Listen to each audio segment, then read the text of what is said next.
Legendary writer, director Vijendra Prasad గారిని సాదరంగా వేదికపైకి ఆహ్వానించేస్తున్నాము. ఒక బాహుబలి, ఒక ఆర్ఆర్ఆర్ అండ్ త్వరలోనే రాబోతున్నటువంటి వారణాసి. విజేంద్ర ప్రసాద్ గారికి సాదర స్వాగతం పలుకుతూ ఉన్నాము. వారిని ఇవాళ మన బ్యాండ్ మేళం టీం వారికి విషెస్ని అందించవలసిందిగా రిక్వెస్ట్ చేస్తూ ఉన్నాము. అలాగే కోన వెంకట్ గారు is also escorting him on the stage. Sir, ఎక్కడికమ్మా పక్కన సార్, ఎప్పుడు స్టేజ్ మీద ఒక్క మాట కూడా తప్పు మాట్లాడవు. ఈ వేళ ఎందుకు తప్పు మాట్లాడావు? ఏంటి సార్ అది? ఈ వేళ తప్పు మాట్లాడావు. ఏం మాట్లాడావు తెలుస్తుందా? ఏంటి సార్ అది? ఇక్కడ సినిమా టైటిల్ పేరేంటి? బ్యాండ్ మేళం. అందరూ చప్పట్లు కొట్టమంటావంటే బ్యాండ్ మేళం కొట్టమని అడగాలి కదా సార్. బ్యాండ్ మేళం కొట్టండి.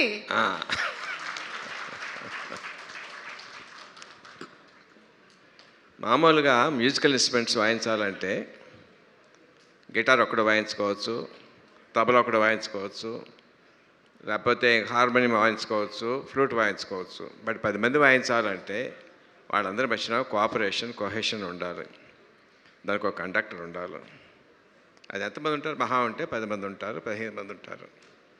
బట్ ఈ సినిమా అనే బ్యాండ్ మేడం కరెక్ట్గా వాయించాలంటే ఎంతోమంది ఆర్టిస్టులు, డైరెక్టర్లు, వాళ్ళ స్టాఫ్, ప్రొడ్యూసర్ వాళ్ళ స్టాఫ్, టెక్నీషియన్స్ 100-200 మంది ఉంటారు. ఇంతమందితో కరెక్ట్గా వాయించాలంటే that all depends on the one and only one person, Kona Venkat గారు. ఎవరినైనా మన సాయం అడిగితే మనిషి తాలూకు మనస్తత్వం ఎలా ఉంటుందంటే, వీడు మనకి ఇదివరకు ఏమైనా సాయం చేశాడా, ఈ చేస్తే మళ్ళీ మనం ఎంత అడగవచ్చు వీడి దగ్గర అనే మెంటాలిటీ సహజం. అది తప్పేం కాదు, మానవ సహజం. But one and only person Venkata గారిని ఏదైనా సాయం అడిగితే ఇంతే అడిగారు, ఇంతకన్నా ఎక్కువ చేయడానికి వీలుంటుందా అని ఆలోచిస్తారు తప్ప వీడి తగ్గించి మళ్ళీ మనం ఏం పొందుదామని చెప్పి ఆలోచించే మనిషిని ఆ తత్వం ఆయనలో చూడలేదు వెంకట గారు. ఎర్ ట్రూ ఫ్రెండ్ అండి, ఎర్ ఫ్రెండ్ ఇన్ డీట్. సో అట్లాంటి మంచి మనిషి తాలూకు ఆధ్వర్యంలో చాలా బాగా వచ్చి ఉంటుంది. అందరూ చాలా వాళ్ళ పనులు చాలా బాగా చేస్తూ ఉంటారని నా పరిపూర్ణ నమ్మకం ఉంది. I wish all the best for each and every technician and artist in the movie. All the best. God bless you. ఈ బ్యాండ్ మేళం సినిమా మార్చి 26 నుంచి అలా మోగుతూనే ఉండాలి. చూసిన ప్రతివాడి గుండెల్లో, ప్రతి ప్రేక్షకుడి గుండెల్లో మోగుతూనే ఉండాలి.